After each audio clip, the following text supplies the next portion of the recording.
the In Between Fantasy Football Podcast, Season 4. Let's go, baby. Yeah.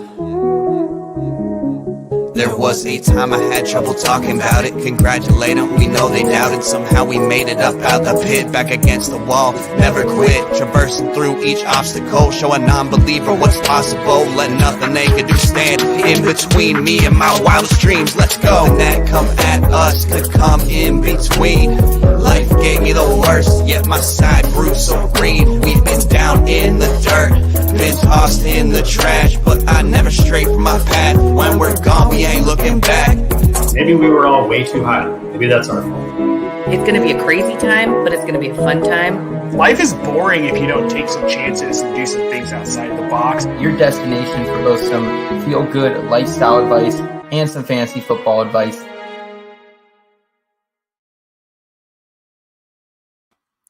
All right. Welcome in, everyone. It is Feel Good Friday, December 16th, 2022, the first Feel Good Friday of the fantasy football playoffs, as we simultaneously inch closer to sweet baby Jesus' birthday as well.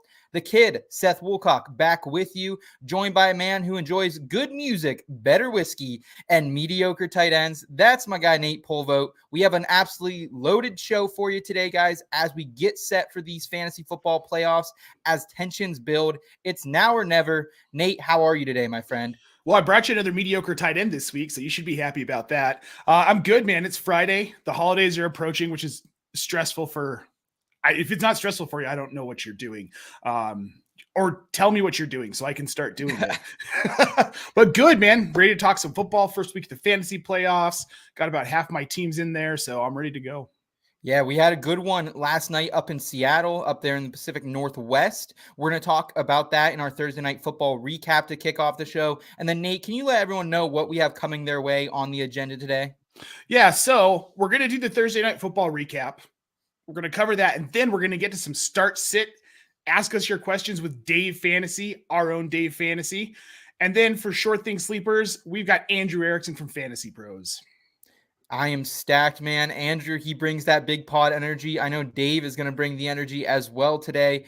I want to welcome in the In-Between Media family. Looks like we have Albert in the chat as always. Good afternoon, IBT Albert saying good afternoon to you, Albert. Appreciate making us a part of your day here on this busy Friday. And then we have a football emoji here from our guy, Toronto Dave. Hope you're staying warm up there in Canada today, our friend Dave. We appreciate you as always. If you guys are returning members of the IBT, thank you so much. Please give this video a thumbs up. I know it's a very simple and cliche things that us YouTubers ask you to do, but it really does help us continue to grow and bring you more content. And if you guys are new, hello, welcome to the IBT family. We are your dose of feel-good lifestyle advice with your fantasy sports analysis. Please subscribe to the channel if you aren't already, and we're going to have a great time. And let's start it off, Nate, with our Thursday Night Football recap. 21-13 in the favor of the 49ers up in the Fox Nest in Seattle. They get a W with Brock Purdy, Mr. Irrelevant, under center. The score, it looks closer than it really was. This entire game was controlled by San Francisco. Brock Purdy, stellar, Nate. 17.9 fantasy points is his average in his 3 appearances, not even, 3 full starts for him. Shanahan is a wizard at play calling, whether it's the runs, scheming some of these tight ends open. It has been glorious to see what he's done with this team this season. CMC cooking as always. Nate, what was your biggest fantasy football takeaway? Brock Purdy is for real. And if you're a George Kittle manager, you should be very excited about this because those were 2 very Kittle-esque touchdowns. So it looks like he's going to cook. At least somebody's going to be cooking this season. Apparently it's going to be Kittle in the playoffs at tight end. And I like Brock Purdy. I think there's a future for this kid in the NFL. He looks calm. He looks poised. He's making throws in tough situations. I liked what I saw. Yeah, squeeze the ball in some really tight windows. And I think really it does attest to who Kyle Shanahan is as a play caller. He makes things easy, whether it's for him, CMC, the tight ends, the receivers. It looked easy for them last night. Big takeaway, I think, fantasy-wise, you said George Kittle had a really nice game, finally showed up. I was talking to one of my old teachers over the week. He wanted to start Taysom Hill over George Kittle. I tried to talk him out of it, so I hope he did not do that. But man, Brandon Ayuk, Nate, lays a dud for fantasy managers in this one. Just 2 receptions, 19 yards, his worst game of the season, and it comes in the fantasy football playoffs. I think if you started him and you're in your playoffs and you do advance, I don't want to start him again because I'm scared, because I thought maybe this would be a better game for him. No Deebo Samuel for him, Nate. That probably hurt Ayuk, honestly, not having Deebo on the field. So I'm not going to trust him until Deebo's back, which I'm not sure if we know when that's going to be yet. And that was a bummer, man. Juwan Jennings was a better fantasy play this week. Who would have thought, right? Yeah. They have Washington and Las Vegas up. So friendly matchup for the fantasy football championships if you make it that far. But man, yeah, I'm in a spot right now. Started Ayuk over Mike Evans this week, and I'm regretting it already. But that is the way this game goes. For Seattle, Nate, it wasn't a bad night. Like, Geno Smith wasn't as sharp as he has been, but 31 for 44, 238 yards, 1 touchdown. Tyler Lockett, 7 for 68, DK, 7 for 55. So what they have been, but no touchdown. The big thing is here, looks like there's a finger injury for Tyler Lockett. He's going to be shut down for at least a week. Nate, we love this schedule for Seattle moving forward. This is a real bummer if you roster Tyler Lockett. It is a bummer for Tyler Lockett, but don't panic about these Seahawks players. I don't think this is a very good San Francisco defense, and that's what we saw. They let him put up like yards, but they just didn't let him score. And they were getting to Geno really quickly as well, which we saw him, that one interception, he got called back for the roughing the passer, but yep. He was just being pestered all night. He couldn't get comfortable in the pocket, and that's it. That's in testament to the 49ers defense, and I don't think anything else. Yeah, Kenneth Walker, you can go ahead and keep starting him moving forward. K9 did not fail you with 11.9 fantasy points from him. Did come on a really big reception late in the game for him, so I know fantasy managers were happy to see that. And Noah Fant, your former Denver Bronco, Nate, it's been a roller coaster for this guy. Last 4 game point totals, 6 points, 14 points, 0 points, 15 points. So it's hard to trust him, as it is with most streaming tight ends. But he is an option. He does look like he's taken over Will Dissly for that tight end 1 role. Yeah, and without that touchdown last night, you're going to be disappointed in Fant. But, I mean, that's where we're at with tight ends anyway. And he's really boom bust. But like we said, we do like the schedule for this team moving forward for the pass catchers. So I think there's some value if you're desperate for a boom. If you're looking for that touchdown, that 12 plus points out of your tight end that you need to win your week, he's not a bad play. Kansas City next week, I think that sets up a really nice Kenneth Walker game. Yep. And for DK Metcalf, who will be the lone elite wideout out there for Seattle. And then the Jets are going to be in the fantasy football championship. I don't love that as much. We'll see when we get there. A little bit of a revenge game for Mr. Geno Smith as well. He was under Rex Ryan in that regime out there in New York. So it's do or die right now for the Seattle team, Nate. They're just falling apart, out of the playoff picture. The door has been open for the Lions, for the Packers to get back in this. Someone's going to probably lose this game against Washington and the Giants and mix things up. But Seattle isn't, the 5 seed that we thought they were a month or 2 ago. No, but I mean, their schedule's tough. Geno Smith has still been really good. I don't know, man. I still think they're going to be a tough team in the playoffs. Okay. Nate is not throwing. He's not throwing in the towel yet for the Seattle Seahawks and their playoff chances. Seattle fans, if you're listening, there is some hope. Nate is telling you. It was a good game, man. I was happy to see it. Some fantasy studs, some duds, as we talked about Ayuk. Whether you had studs in this game, whether you had duds, or whether you had no one playing in, we're going to get you set up in our next segment, matchup management, and really talk about these start sits. These decisions you need to be making because this isn't a normal week. This is the fantasy football playoffs. It's all or nothing here. So we're going to talk about that with our special guest right after this dope drop.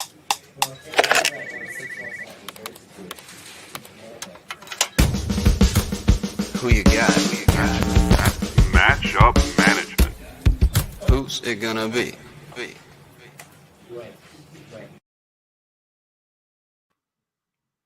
Who's it going to be? We're going to tell you that in matchup management. If you guys are in the chat right now, drop any start sit questions you have for us. Any other fantasy football questions? I know some trade deadlines have not passed, so If you're still in the market for trades, we'd be happy to answer those questions as well. And to do that, we're going to be joined by a very special guest, a member of our IBT Media staff and family. He's the author of the Hard Bargain column. He is the host of the DFS Tailgate on Twitter Spaces. Guys, give it up for the one, the only, Mr. David Fantasy.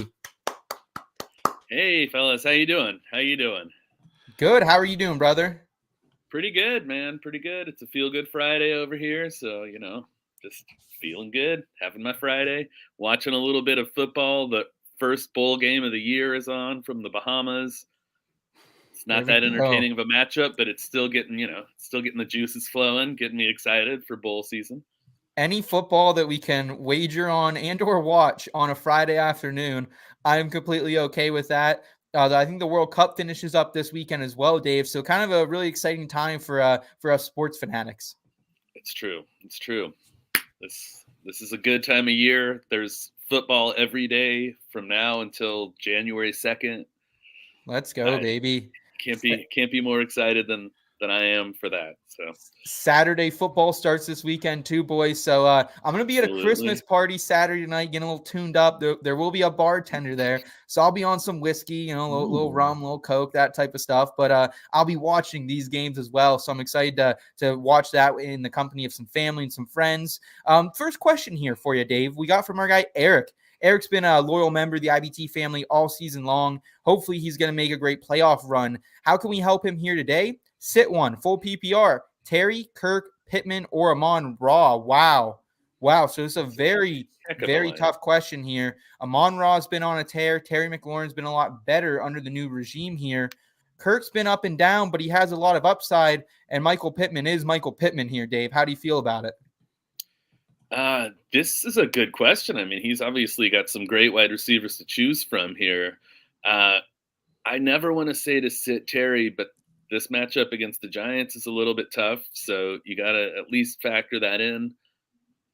But if I'm going to give him my best recommendation here, I think I'm sitting Pittman. I just don't have the confidence in Matt Ryan. Apologies to Matt Ryan, but, yeah. I think that there's no way I'm sitting Amon-Ra. That's out of the question. So, I think Pittman is the one that I would leave out of this lineup.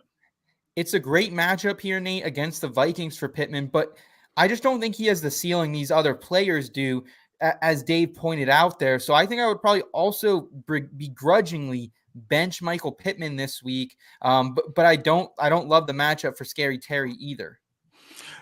I really don't like the matchup for Christian Kirk, though. I really don't like that matchup at all. I would probably sit Christian Kirk here. I think that there's a chance that Pittman could go off against Minnesota. I mean, their secondary's been bad.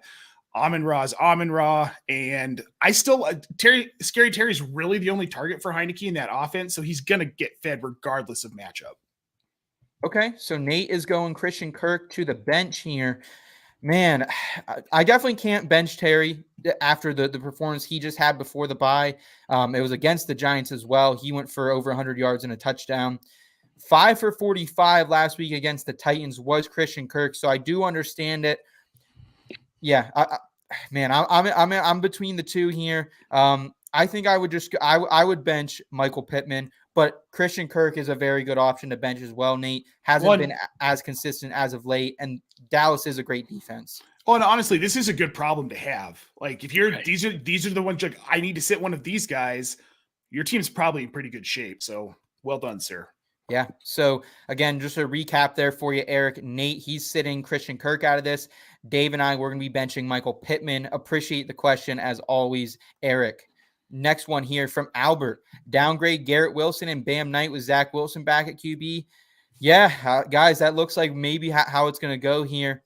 I have Garrett Wilson. I was telling Nate this morning when he told me this news. I have Garrett Wilson everywhere, guys. I am in a little bit in shambles. I still think there's a chance Garrett Wilson has a decent game because he has had really good games, or at least suitable games with Zach Wilson. Where do you have Garrett Wilson in your weekly ranks or in your tiers here, Dave? Well, he's definitely sliding down a little bit with this news. I mean, I was a lot more confident with him in a situation where Mike White would be playing. I would have had him as a borderline wide receiver 1 with Mike White, around 10 or 11 probably. I'm bumping him down to, I don't know, like the 15 range with Zach Wilson. So it's not like a absolute nightmare for me. I'd still feel pretty good about playing Garrett Wilson. I'd just, lower my expectations a little bit. But he's easily a wide receiver 2 for me this week. So I would still feel pretty good with him in my lineup. Nate, are you rolling out Garrett Wilson? It is against the Lions, who they have been a better defense as of late, but it's really been against the running backs, where they're a top 2 defense over the last month to the running back position, still giving up a ton of points to wide receivers. I know you despise Zach Wilson, but can you roll out Garrett Wilson? I can't, because that string of games where he was under 10 fantasy points with Wilson, I'm afraid that's what we're going to get back to.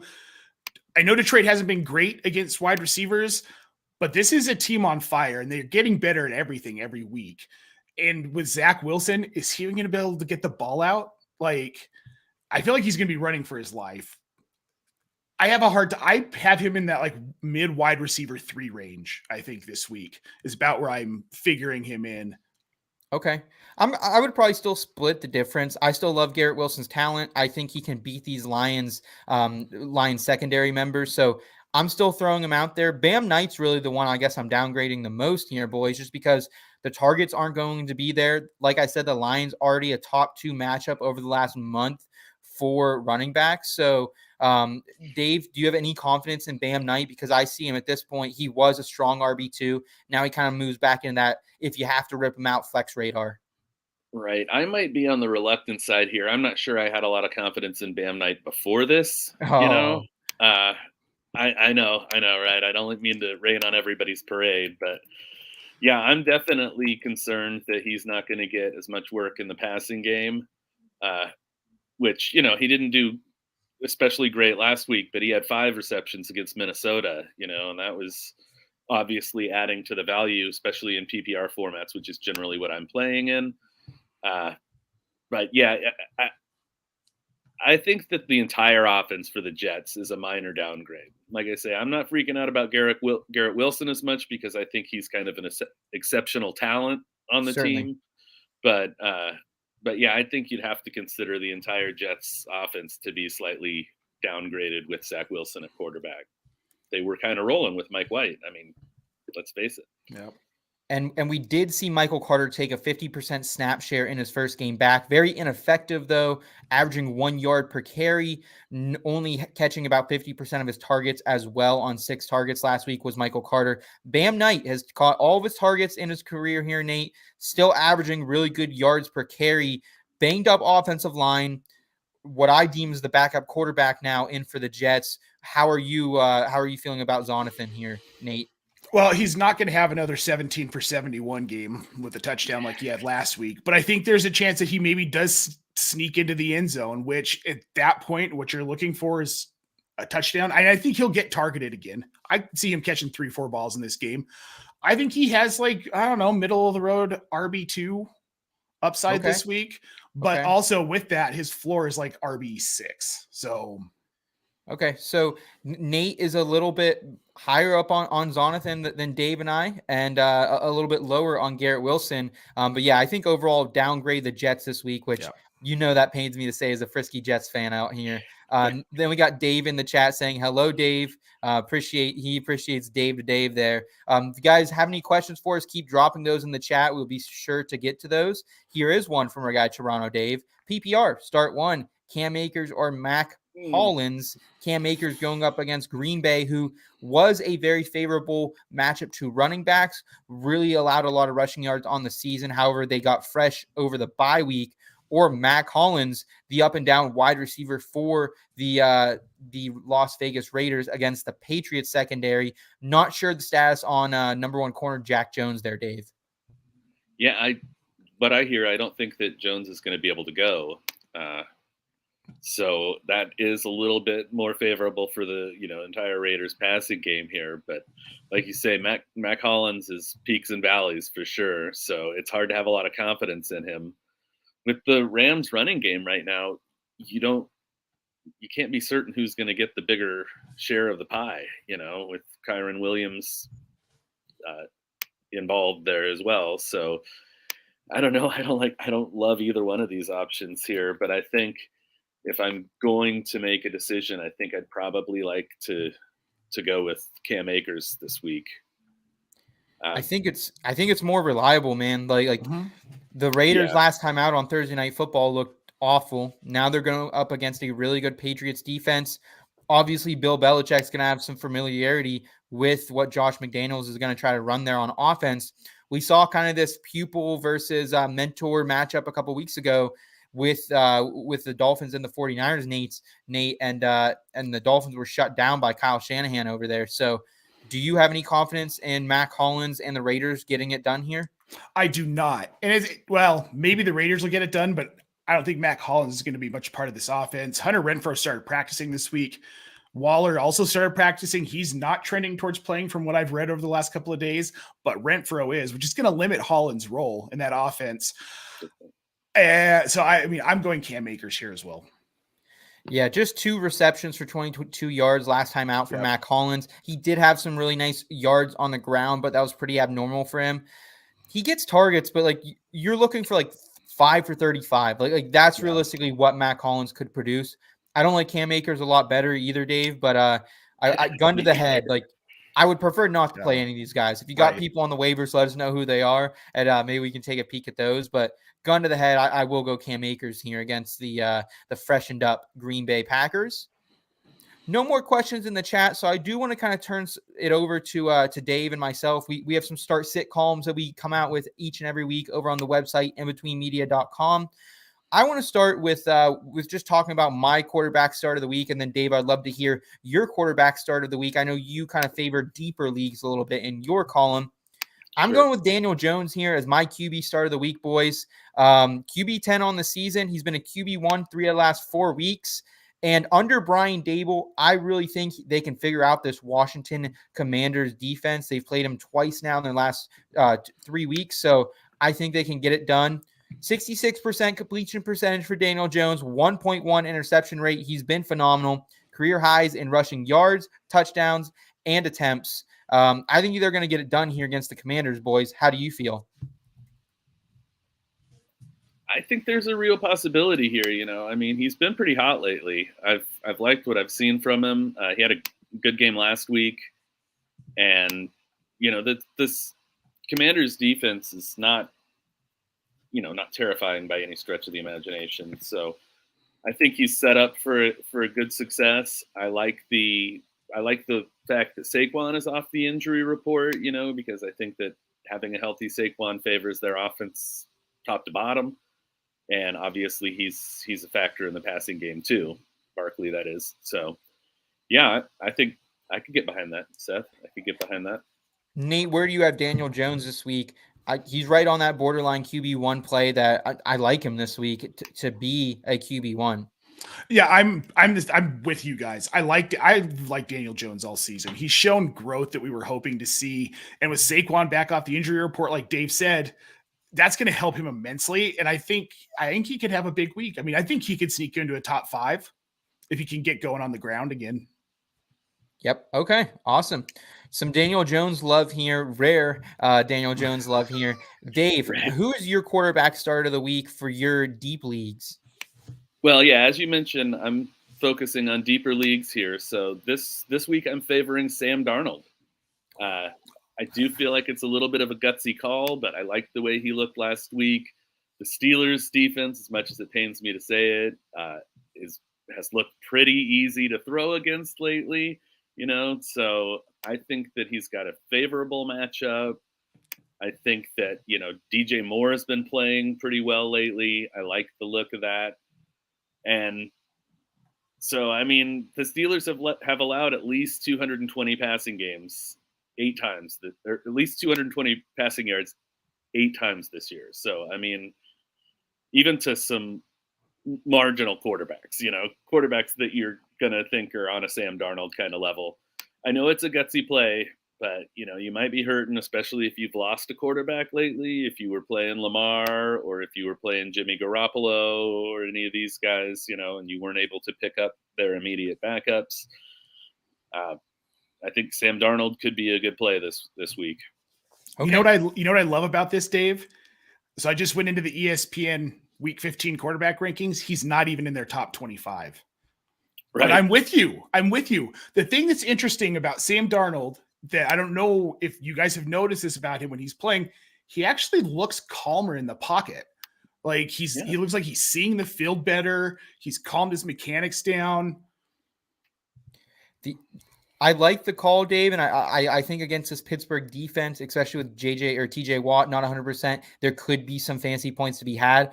Only thing to keep in mind, the Carolina Panthers have moved to a very, very run-heavy approach with Darnold under center, so it might be lower volume. But if you're in one of these 16-team plus or even larger leagues and you need to play at quarterback, I don't mind him at all. Someone I am pivoting away from in all formats is Tom Brady this week, folks.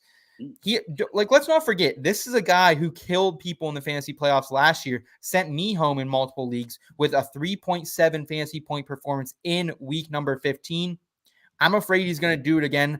Maybe not to that extent, but he's been a QB1 just 3 times this season, once in the last 8 games, despite leading all quarterbacks in passing attempts with 579, 44.5 per game.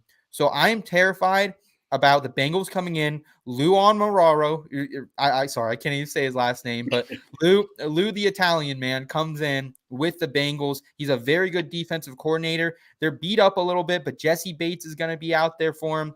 I think at the end of the day that this is one that I'm pivoting away from, especially with Cincinnati allowing just one QB finish in the last 5 games to a man named Patrick Mahomes.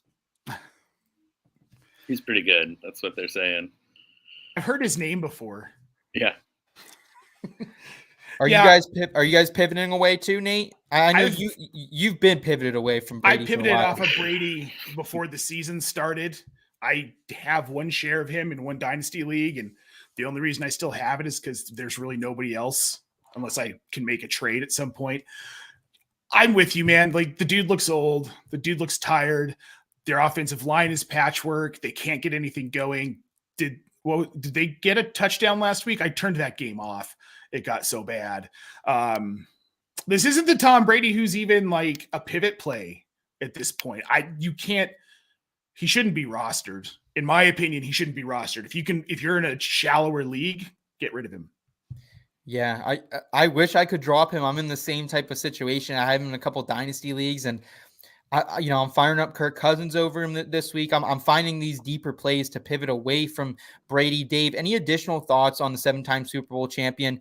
We have Toronto Dave in the chat saying, "Be careful, Seth. Brady is watching." Hey, dude, you were great. It's time to hang it up, bro. That's right. It's just over. I think, he's had one game all season where he threw 3 or more touchdown passes. It's hard to count on something like that. He's just had to repeat it. He did throw 1 touchdown last week. Nate, just you mentioned whether or not they scored last week. He got 1, but he's had so many 1 touchdown games. It's impossible to feel confident in putting him in your lineup. There's better options out there. I got to imagine there's better options out there in most leagues. Well, and he's thrown 4 interceptions over his last 4 games. Yeah. He's just not on the same page. Like, you saw that one throw to Mike Evans in the end zone. Evans was expecting it over the shoulder. Brady hits him behind. Like, they're just out of sync. They're visually frustrated on the field. They're probably going to sneak into the NFC playoff picture unless the Panthers can pull out a miracle in week number 17 against them. But rule out the Falcons. Yeah, I guess the Falcons are a little dangerous now. They got Desmond Ridder out there as well. So great quarterback discussion here, guys. Dave saying in the chat, pour one out for Tommy B. I don't think he's washed. I think it's just a bad situation. I wouldn't be surprised if he's elsewhere next year and tearing it up once again. I'm not going to throw in the towel yet. Dave, in your Deep League running back article, who did you feature as your favorite start for these 16-team plus leagues? All right. Well, this week, I think you could say I didn't go deep enough maybe, but my guy is Rachaad White this week. I really like what he's been doing lately. This is fun to go right into this after we just kind of tore up Tom Brady. Yeah. But Rachaad White he seems like he has it more than Fournette does right now, which is weird. Certainly. I expected more out of Fournette this year in general, but I like the way he's been involved in the passing game. This is a major factor in my book because he's had 22 targets over the last 3 games, and he is also like Bam Knight, not quite catching every single one of them, but I mean almost every one. So 85.1% catch rate for him. So he has been excellent. Yeah, he's been really reliable in the passing game, and like I say, playing PPR formats, which is again generally what I'm playing. That's just adding tremendous value to him overall. I like them. I don't quite like the matchup against Cincinnati. It's a little bit rough. Very middle of the road, yes. They've given up a lot of targets in the red zone to running backs this season. So I think that, we're looking at a game where Rachaad White might find himself in position to score through the air. If they get close, just like they did the other week when he scored with 3 seconds left in Monday night. And I lost the fantasy matchup because of that. Dang it. I'm with you here, Dave. Bengals, they've been very middle of the road against running backs, as you kind of alluded to, but they have allowed 4 TDs and 19 red zone touches, third most to running backs over the last month. So I think there is some points to be had there. They've also allowed an 83.3% catch rate to running backs over that span as well. This really kind of leaves the door open for White to me to have some success here. 4 straight games of finishing as a PPR RB1 or RB2. Leonard Fournette has been active in the last 2 games. Fournette's still getting his, but White has averaged 17.5 touches per game in those 2 with Fournette active. So I'm absolutely firing him up this week. Yeah, you have to. He's just, like you said, he's consistent. The thing that really tipped the scales for me on him was him being targeted for that last second touchdown. Right. I mean, that Tom Brady doesn't just hand those out to anybody, those kind of targets. Certainly. Yeah, it felt meaningful that he was the guy he was looking for. Yeah. Dave, before we let you go, I do want to talk a little bit about wide receivers. Is there a wide receiver that you've kind of keyed in here for your deeper leagues? Yeah, actually, and it might surprise some of you guys, but I like Drake London this week. I know it's a little gutsy because he's getting his first, or Desmond Ritter's getting his first start. But, London was good right before the bye. He got the luxury of facing the Steelers. But, he saw 12 targets, which is tied for his season high. He had his season high in 95 yards. So I think he's coming on, particularly after they put Pitts on the IR. I think that the pass offense is going to have to kind of go through Drake London. And I think that, they're going to want Ritter to air the ball out a little bit. I know that they're kind of a run-heavy team. I don't think that's going to change a lot. Patterson is going to get his, and they got Algier and Huntley as well in that backfield. So they got multiple ball carriers, but I think they're going to at least allow Ritter to, test his arm through the air. They want to see what they've got with this kid. There's a reason they're making the switch right now. They want to kind of get an idea if this is potentially a quarterback option going forward. So, okay.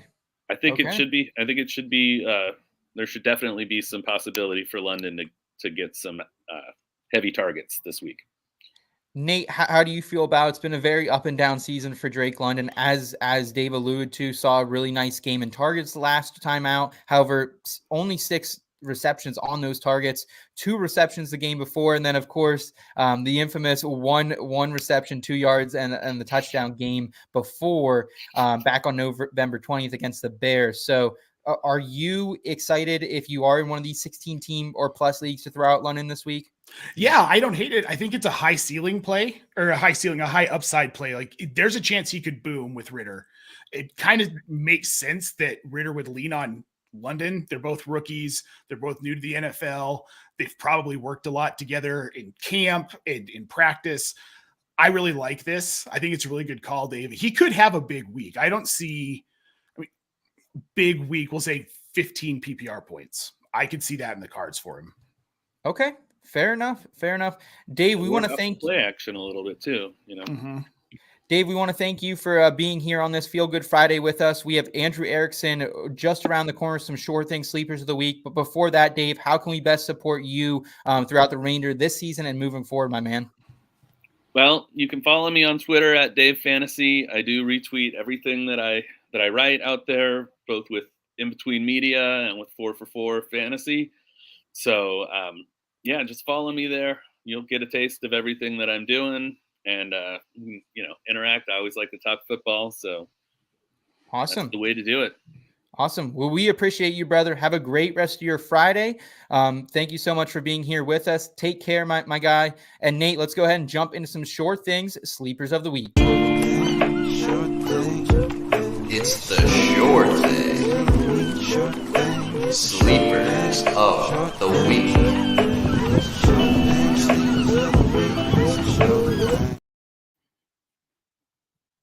All right. Sure thing, sleepers of the week. We're going to break the curse today, folks. I've been cursed as of lately. My last 3 sure thing sleepers of the week have gotten injured in the midst of possible blow-up games.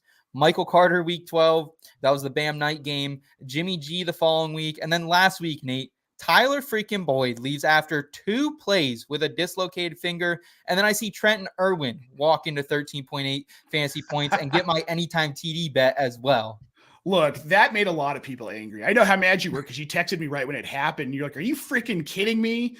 Like, it's the curse, man. So who's getting injured this week, Seth? Well, I will tell you that in just a little while. But before that, guys, I'm going to welcome in our guest for this segment. He's the co-host of the Fantasy Pros Football Podcast. He's a writer, ranker, analyst, and he provides the big pod energy over there, guys. Give it up for the man, the myth, Andrew Erickson. What's up, Andrew? What's going on, guys? What's up? How goes Good it? Happy Friday. Thank you, man. How are you doing today?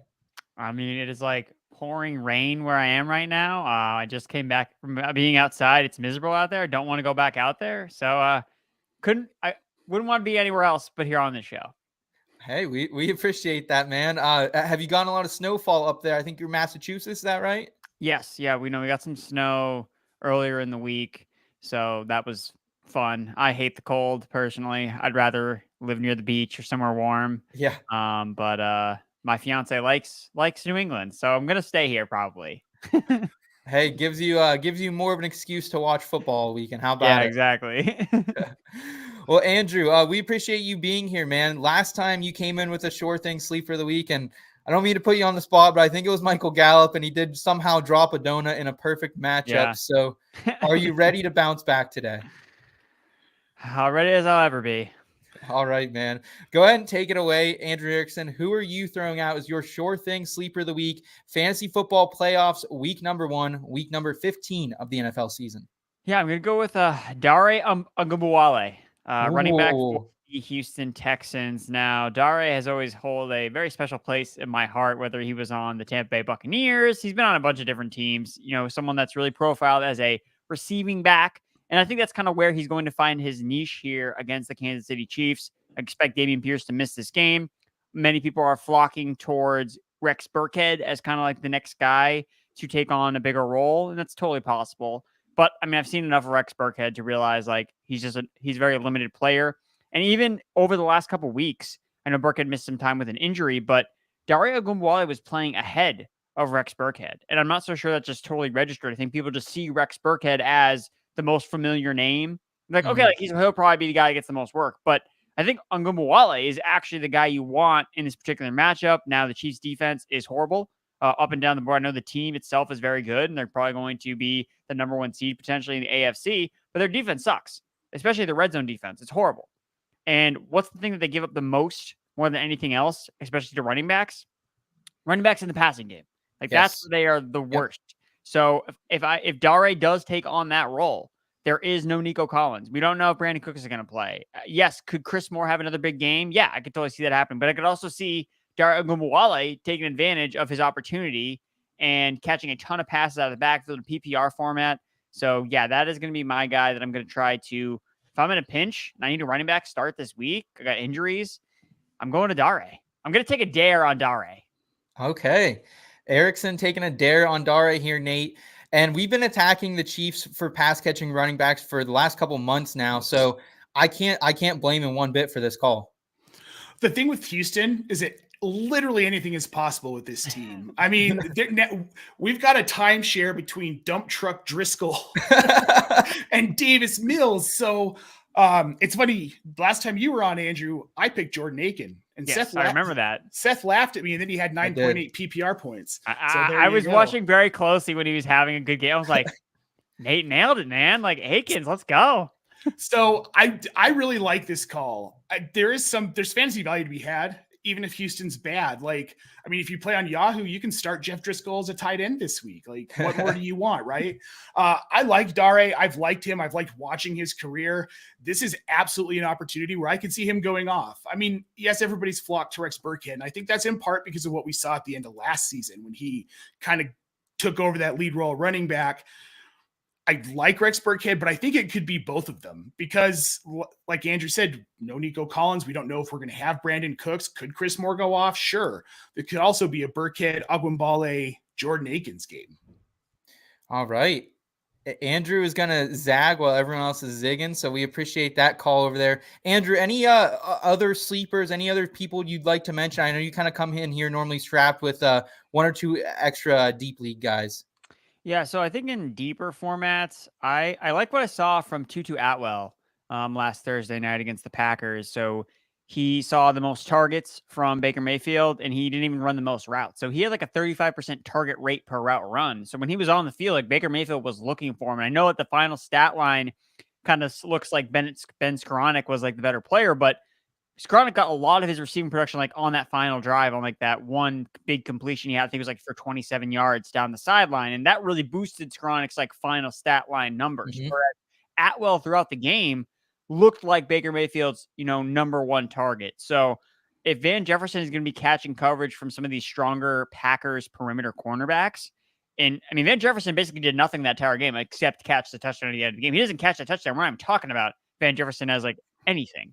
So I think Tutu Atwell, again, a former second round pick. Yes, he is very small and he's probably going to get blown away in the wind. That's his biggest issue, but super productive at Louisville. Like, oh my God, like this dude's dominator rating was off the freaking charts. And then you're like, oh my God, this guy must be nasty. And you look, he's like, wait, where is he? Oh, like, there he is. So Atwell, a very great, he's every time that he's healthy and he's on the field, he produces. So Tutu Atwell will probably be my deeper receiver play. And then I guess like Elijah Moore now falls down the rankings more because of Zach Wilson. He was like more like a breakout pick this week when I thought it was going to be Mike White. And now he's like falling back to sleeper territory because it's going to be Zach Wilson under quarterback. So, I mean, the lines are so bad against slot receivers, but I mean, I can't confidently really start anybody when I know Zach Wilson is going to be the quarterback, but the matchup is there for Elijah Moore. There are a few certainties in life, and it's death, taxes, and Joe Barry not knowing how to use his elite cornerbacks with the Packers. So I'm on board with Tutu Atwell. If you want to get behind him or Skoranek this week, I'm okay with it. Had so many targets last week, and he came into, I think, the game with like 9 or 10 career targets last week. So it was really impressive to see that from Atwell. I looked like those calls there, Andrew. Nate, I know you're going to bring a mediocre tight end to the table, man. So who do you have for us today? Well, I hate this one. It feels kind of gross, but it's Hunter Henry. And this is simple. This is a situational play because they're not going to have Devontae Parker. He hasn't cleared protocol yet. It doesn't look like Jacoby Myers is going to be able to play. He was limited yesterday, but did not practice, or he was limited Wednesday, did not practice yesterday. The Raiders aren't very good against tight ends. And this is it's kind of a next man up situation. Hunter Henry was tight end 10 last week. He had exactly 10 PPR points. If you can get similar production out of him this week and maybe he gets a touchdown, if he sees a little bit more usage, there's a chance he's like a top 5 tight end, given what we've seen out of tight ends the last few weeks. I mean, seriously, 10 points, tight end 10. Tight end 11 and 12 were 9.7 points, I think, and 9.8 points. It was bad. Tight end landscape sucks. There's a chance that Hunter and Henry can get in the end zone. He probably will see 4, 5, 6 targets. He catches 3 of those, gets 40 yards and a touchdown. That's a pretty good week at tight end in the playoffs. Okay. Nate, obviously looking at and measuring these tight end mediocre performances here.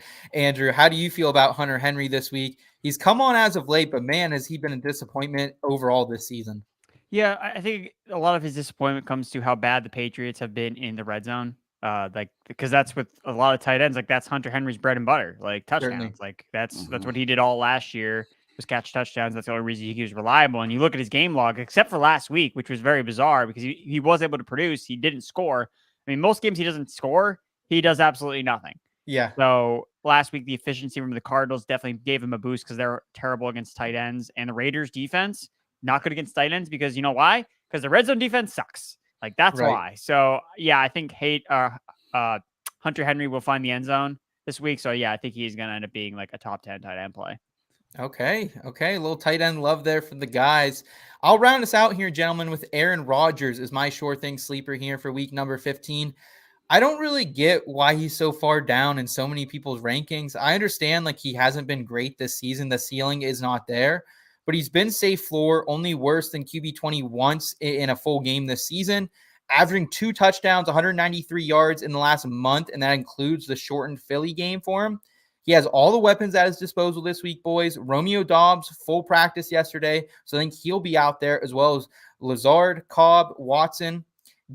Comes off the bye, gives them a little more time to get rested up. I think it's going to be the healthiest Aaron Rodgers we see in a while. Maybe no Aaron Donald for the Rams.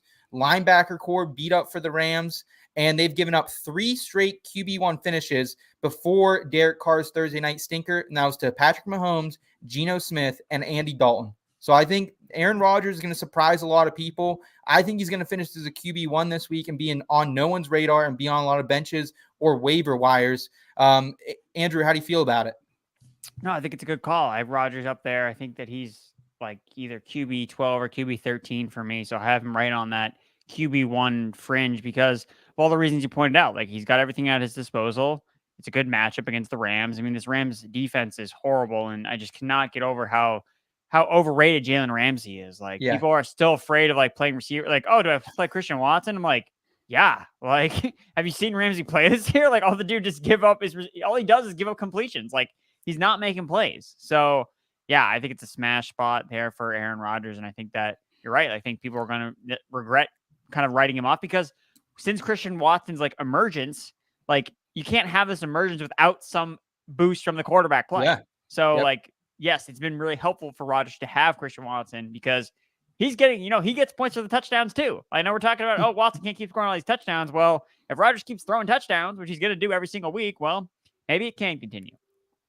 Awesome. Well, I love that ranking for you because I've been looking around the industry and you're definitely one of the higher people on him this week, which is good to see. Before we let you go, Andrew, do you have time for a question here from our guy, Jim? Yeah, bring it on, Jim. All right. Jim's saying week 1 of playoffs for me has a lot of tough matchup decisions. Start 1, Daniel Jones, Trevor Lawrence, Jared Goff. I already showed my admiration for Daniel Jones this week. Andrew, are you getting behind him or Trevor Lawrence? He's been on a hot streak, tough matchup for him. And then Jared Goff, who's just been reeling as of late. Yeah, so for me, it's going to be Trevor Lawrence. I think that he's playing in a game that has the most potential for a shootout because the Jaguars defense cannot stop anyone on offense, and Dallas is going to be able to put up points. So inherently, that means Trevor Lawrence is going to have to drop back to throw a bunch of times. And that's the opportunity I'm looking for. Now, is it possible he doesn't deliver? He is facing a good defense. Yes. But at the same time, I'm looking for a guy that can win me my week, put up 30 points. I think Trevor Lawrence can do that. Daniel Jones against the Commanders. We've already seen this matchup. I think Daniel Jones probably has a safer floor because he offers that rushing kind of every single week. But I think Lawrence is still the ceiling play here. And Jared Goff, I want no part of. This game is going to go through the mud now with Zach Wilson. I mean, this game could be 10-7, like just absolute grossness. So no part of Jared Goff for me. So I'm going to go with Trevor Lawrence. I'm with you on Lawrence this week. I do like Jones a lot too, but the Cowboys secondary hasn't been great as of late. Diggs has been getting burned, and they've allowed the second most PPR points to receivers over the last 2 weeks. And that includes to the Texans without Brandon Cooks, without Nico Collins, and the Colts young wide receivers. So I think Trevor Lawrence can find Zay Jones. I think he can find Christian Kirk here. Nate, how do you feel about Trevor Lawrence and these other quarterbacks on this list? Well, it's funny when you and Dave are doing your thing with quarterbacks and completely excluding my picks. We'll talk about that later. I did pull up Trevor Lawrence. If you're going to ask me about a player, he's played really well, but this is what's important to me. Last week against the second best defense against quarterbacks, he went off. What more do you want? He put up 36 points. Or am I reading the rankings backwards, guys? I think the Titans are bad against quarterbacks. They're the second. They're actually the second worst. I thought I had clicked it to look, he went off against Tennessee. Dallas has been okay. Trevor Lawrence is a guy that I think you have to start every week. He's gotten into that must-start territory because he's playing consistently well. Jacksonville has gotten much better. I love this. I love this start. And I think, like, I tried to fade him a couple weeks ago against the Ravens, and he had a career day, game-winning drive. So I'm out of the business of fading Trevor Lawrence here. I really like that call, Andrew. I like the question from Jim. Hope you subscribe to the channel, man. Come back and hang out with us again. Andrew, we can't thank you enough, man, for taking out time of your busy day to be here with us on this great Feel Good Friday. How can we best support you end of the season as well as into 2023, my man? Yeah, so you can go follow me on the Twitter machine. I'm at Andrew Erickson _. I'm also over on fantasypros.com. It's where all my written content is. Subscribe to the Fantasy Pros Football Podcast with me, Joe Pisapia, Derek Brown, Pat Fitzmaurice, Matthew Friedman. Great group of guys over there and gals, of course, that we have a great team over there, just producing content. And it's going to be going content very strongly throughout the fantasy football playoffs, the offseason, the draft. It's funny, the playoffs are coming to, fantasy playoffs are here. Those are going to come to an end in a couple of weeks, and then we'll just go on to the next thing, and then the next thing. And it's like, there really is no off season anymore, which is why fantasy football is just the greatest thing. So I'm just happy to be a part of it and happy to call it my everyday job. So very excited. But yeah, follow me on the socials. Happy to interact. Just talk ball. Awesome. Well, we can't thank you enough, man. The whole Fantasy Pros team over there. Nate and I are happy to be a small contributing part to what you guys do over there. So take care, man. Enjoy. Stay warm. Stay inside this weekend up there in Massachusetts. Guys, we'll be back on Tuesday with our new edition of the In Between Fantasy Football Podcast. Good luck in the first week of the Fantasy Football Playoffs. Until then, guys, keep it in between. Your destination for both some feel-good lifestyle advice and some fantasy football advice.